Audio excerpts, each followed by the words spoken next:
morning, good afternoon, good evening to all of our viewers and listeners. Welcome to another episode of Elite Detectives, where we explore the latest and greatest in technology and its impact on our world.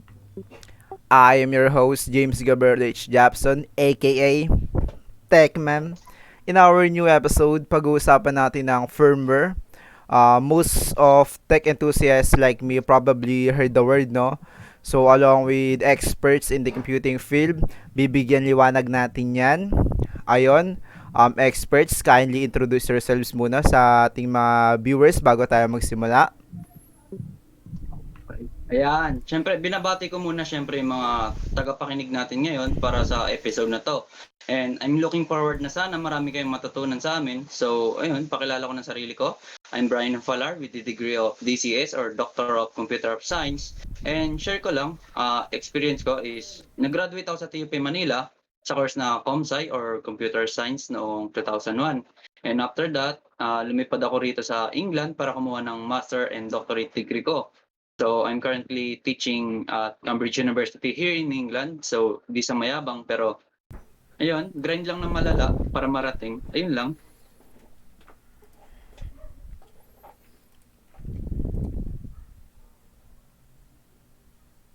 So, good evening to our listeners. I'm Dr. Marchel Maugdang, a licensed professional doctor at Apex Radiant Medical Hospital.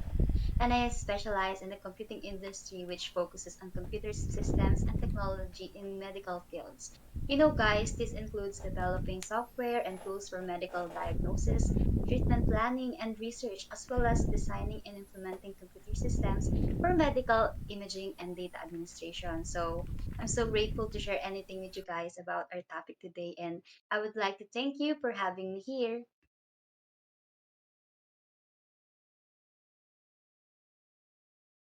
Hello everyone, I am Anthony Lapada Jr. and I am honored to be here and I'd like to express my gratitude for the opportunity. As a certified software engineer, I bring a wealth of knowledge and experience in software development that I received from my education at the University of the Philippines. My expertise in this field allows me to be a valuable asset to any project or organization. Being based in the Philippines, I am able to stay current with the latest technology trends and developments. I am excited to share my knowledge and work together with others to develop cutting edge solutions. Thank you again for this opportunity.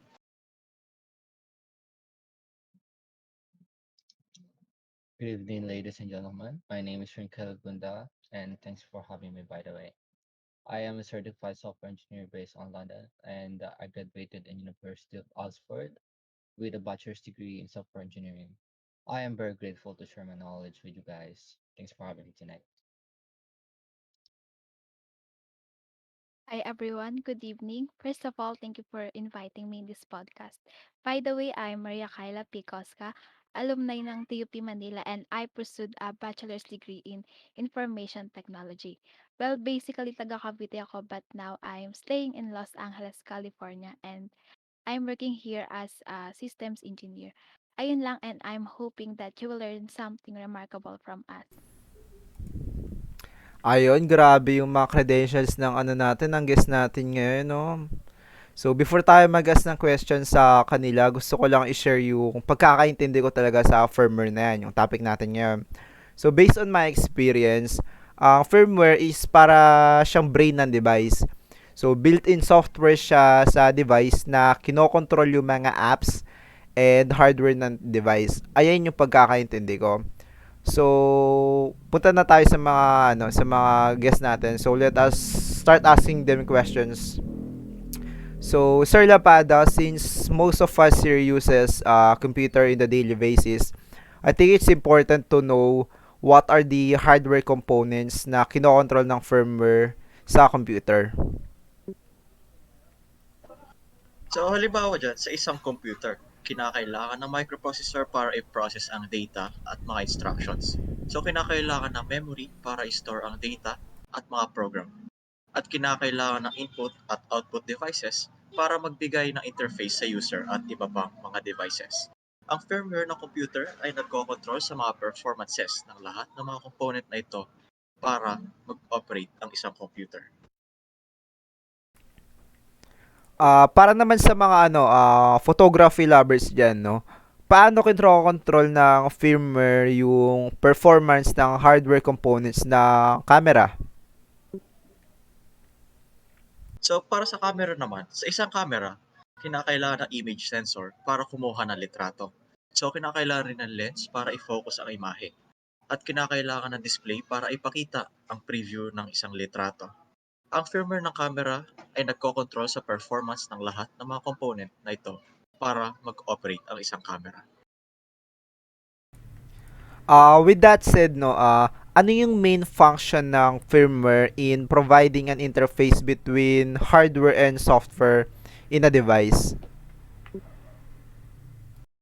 So, ang pangunahing function ng firmware sa pagbibigay ng interface sa pagitan ng hardware at software sa isang device ay upang maging bridge or translator sa pagitan ng dalawa. So, responsable ang firmware sa pag-interpret at pagpapatupad ng mga instruction mula sa software at pagpapadala nito sa hardware. So, tinatanggap din nito ang impormasyon mula sa hardware na nagpapaliwanag nito sa software. Pinapahintulutan ng ganitong paraan ng firmware ang software na mag-interact at mag-control sa hardware at vice versa. Kung walang firmware, hindi magkakakonekta o hindi magiging maayos ang komunikasyon ng hardware at software at hindi magiging maayos ang pag-function ng devices. So, nabanggit ni Sir Lapada yung software, no? Sir Gunda, saan located ang software ng firmware? Well, actually, firmware is a type of software that is usually stored in device read-only memory. In layman's term, it called ROM, right? And such as a computer or mobile phone. Now it refers to the basic program and instructions that a device needs in order to function correctly. Now also firmware provides an interface between the hardware and software of the device, so it can be used. Like for example, the firmware of router controls the internet connection and routing of data on different networks. Um, then the firmware or um, the firmware of a camera controls the taking of pictures and recording of videos, right? Through firmware, the device can function and operate correctly. Is that clear? Yes, it's very clear. How about the update of the firmware? Paano na-update yung firmware para ma-improve yung performance ng device and maayos yung mga bugs?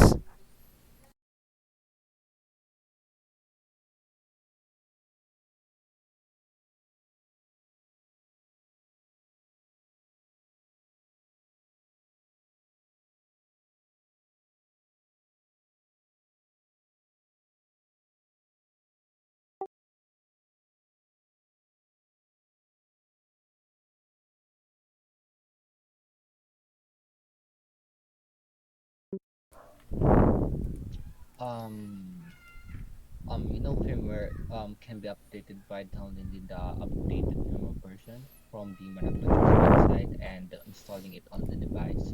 This can be done by connecting the device to a computer and using specialized software provided by the manufacturer or by using um, mobile app or web interface on the device itself. Now it's important to follow the manufacturer's instructions for updating the firmware to ensure the process is done correctly and to avoid causing any damage to the device. Updating firmware, it can be improved device performance by fixing bugs and adding new features. Now it is advisable to back up any important data before starting the update process.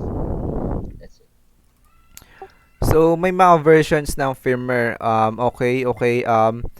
Paano naman ginagamit yung versioning na yan para matrack and ma-manage yung different versions ng firmware sa device. Like for example, gusto ko i-update yung phone ko, and how does it happen, Doc Maugdang? To answer that question, for the knowledge of everyone, versioning in firmware is like keeping track on different version of software on device. May mga makikita tayong version na may mga sarili number or code for identification. And you know what, peeps? This is just a big help for our users kasi this versioning helps us to figure out which version is currently on a device we have, such as those smartphones or any applications we're using right now. Like we can see what we should update to those devices that we may have in our work or our surroundings. And about updating your smartphones naman, there are specific steps depending on the model of your phone. And kaya nga nang sabi ni Engineer Caleb, kanina is need na mga backup data files before updating. And after that, the version you have has the newest features and bug fixes, which will surely make us innovative and productive. Okay, paano naman nare-relate yung firmware versioning sa level of security and stability ng device? So you know how the different devices have different version of firmwares, right? Well, we can use that information to figure out which version is the best in terms of security and stability. Basically, the version number of the firmware on your device can tell you if it's up to date and secure. So kapag mas mataas yung version number, mas recent yung firmware na meron ka. And mas better din yung security and stability. So in a nutshell, keeping your firmware updated is the greatest way to ensure your device from security vulnerabilities and improve its overall performance. So guys, don't forget to update yours. Okay, so keep your devices updated always. Nabanggit kanina ni Sir Gunda na yung yung firmware is usually stored in the read-only memory, no, or the ROM.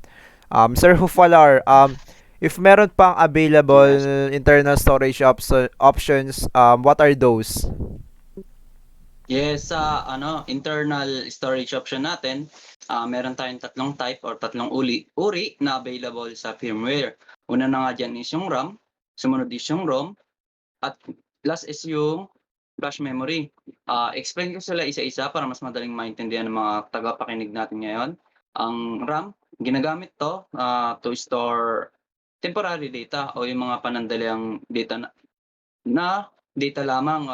Example lang nga dito is yung kunyari memories ng ex mo na di man lang tumagal ng 3 buwan, 2 buwan, tapos iniwan ka na gano'n, puwede mo siya ilagay sa RAM. Hindi, joke lang.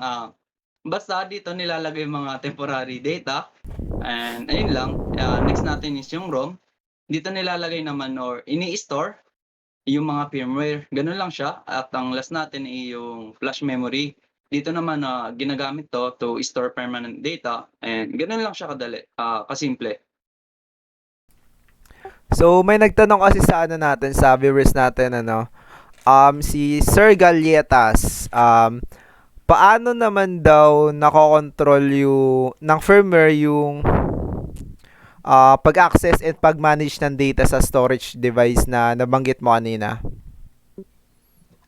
Dito naman, 'di ba, yung firmware nakokontrol niya yung access tsaka yung manage ng data sa pamamagitan ng pagpo-provide o pagbibigay sa user ng interface, at yung interface naman ayun yung ginagamit ng user para ma-access and ma-manage yung data. And yung interface din kasi ginagamit siya din ito para ma-arrange or pagsama-samahin, ganun, ma-organize. And para ma-optimize niyo yung performance ng storage option. Tama. Okay, thank you. Ma'am Kosca, based sa mga sinabi ng experts natin, no, can you please give us a conclusion on the main function of firmware and ano yung pinagkaiba nito from the regular software na ginagamit natin?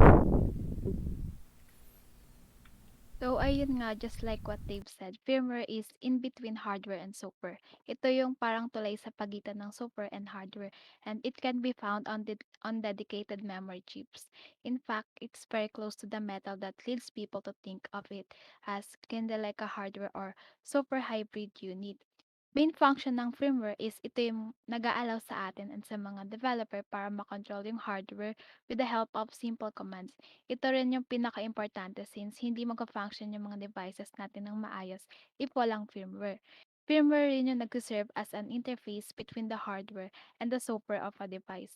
Yung firmware is needed din ng update para ma-improve yung performance, ma-fix yung bugs, and ma-increase yung security.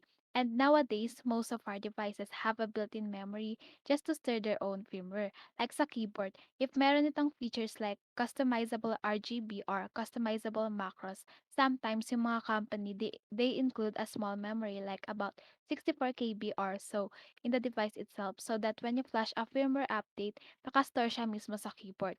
And lastly, firmware differs from regular software since hindi ito user-friendly and it only provides low-level control over the device hardware. Unlike a software na universal, it can work with different things. I mean, your PC doesn't care which keyboard you use, right? As long as the keyboard is the same standard as everything else, it works. Unlike software na ina-update every month or so on, firmware aren't usually updated once they are working properly.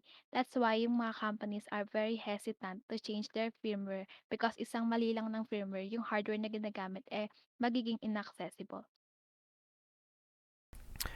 Okay, thank you Ma'am Kosca. That is it guys, no. I hope nalinawan kayo sa firmware kasi ako sobrang nalinawan ako and madami akong natutunan ngayon. Thank you for tuning in this episode. See you next week guys. Dahil may special guest tayo. I-guest natin si That's right, Elon Musk. Thank you. Bye-bye.